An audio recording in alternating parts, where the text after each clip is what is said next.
Well, normally my kids are the ones that bring things home and break them. But, decisions.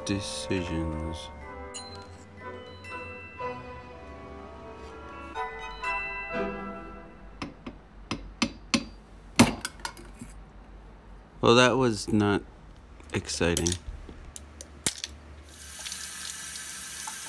Well, I looked out, and that the only thing that was holding the Nutcracker to the base was some rubber. My original intent was to turn a miniature Nutcracker myself and paint it with some acrylic, but due to time constraints, I just purchased one. And finding a small Nutcracker under 2 inches tall with really good detail that wasn't too expensive was actually a difficult task. And speaking of purchasing, I did finally buy myself a pressure pot.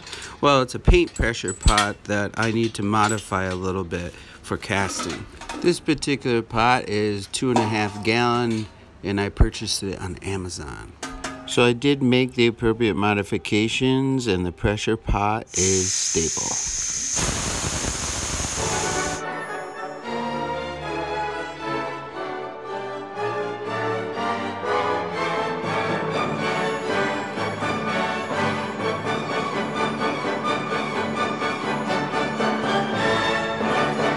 So, our little Nutcracker friend seems to favor the stabilized redwood burl. Good choice. Now I will select a stopper based on the height, which I want some resin to exceed the Nutcracker top, and that's indicated by a red paintbrush here. I also want to ensure I have enough wood base left to accommodate the stopper threads and my bottle stopper mandrel threads. I decided there is too much wood for a pleasing form, so I'm going to cut the base in half or close to half. I'd also like to note I'm drilling a through hole, which I don't normally do on bottle stoppers, but by doing it this way, I can use the hole to align and center the Nutcracker to the base of the stopper. Next, I'm going to true up the bottle stopper base and finish the shape later.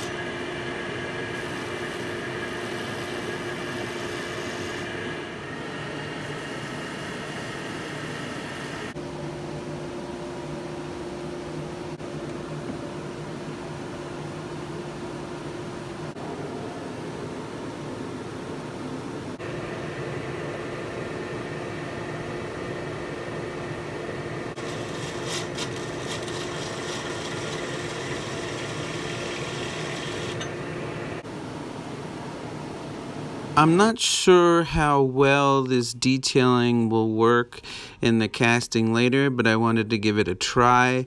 Maybe it'll come out cool. But I did do a couple of test runs with the Sharpie markers, and the ink on the markers was fine in the casting material. Since I'm just getting into casting, I don't really have a lot of molds on hand, so I'm going to make this mold out of some PVC pipe. I've seen many people do it.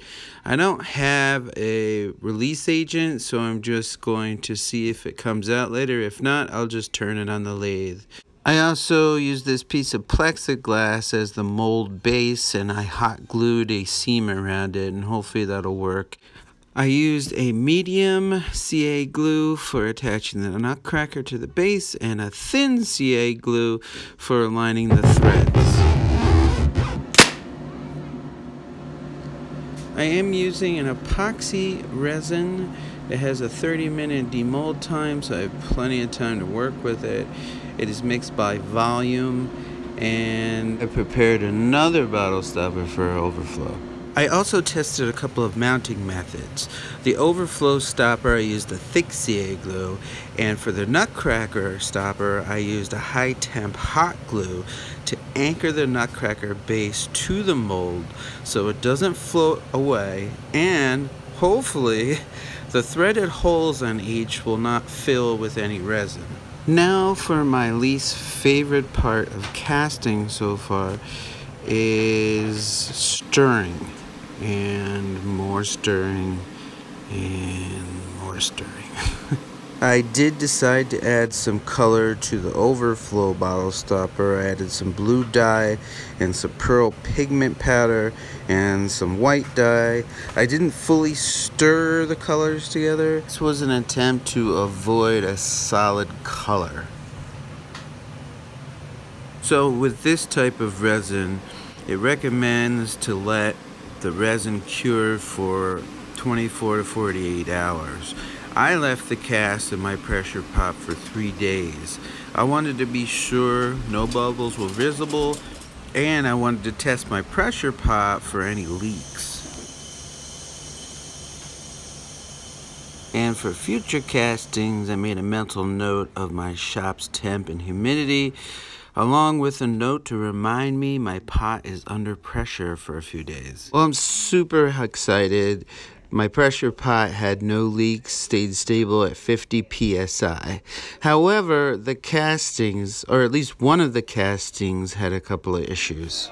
The overflow bottle stopper worked well. The threaded hole didn't fill with resin at all, and there was no bubbles. I will just turn the cup away on the lathe. As for the Nutcracker casting, the mold base came off easy and can be reused, but I couldn't remove the cast from the PVC probably without damaging it. I most likely needed a release agent. Also, the threaded hole filled with resin. Yeah, none of these issues are really that bad. It just causes me some extra work and some extra time.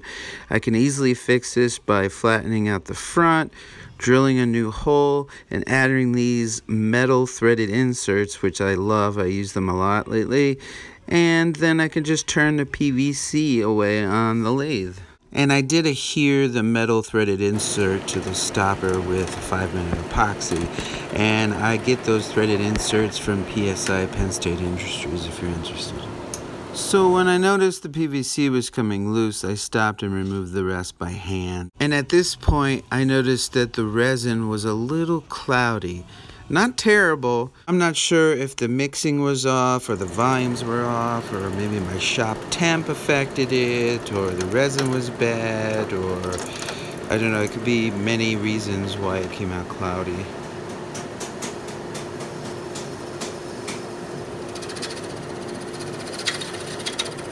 And in case you're wondering, I did add the wooden spacer to the left so I can have better access at the bottom of the bottle stopper.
I am definitely hooked on casting. Despite some of the issues I had, I've learned a lot. Well, I really like how this bottle stopper came out, even the off-flow one. There was an added bonus. The cloudiness of the Nutcracker casting actually looks cold and a little winterized. Definitely not intended, but came out pretty cool. I'm definitely happy with it. So the ballet company that my daughter goes to is performing the Nutcracker next month, and I'm going to donate this bottle stopper to her ballet company, and they're going to auction it off. I like the blue bottle stopper too. It's pretty neat. For sure. Even though the swirls didn't come out. So if you haven't tried casting, you should give it a shot. I still like it. It's a lot of fun. So I'd like to give a shout out to all of my subscribers and my viewers. Thank you very much. And as always, stay safe in your shop at all times. Take care. And thank you.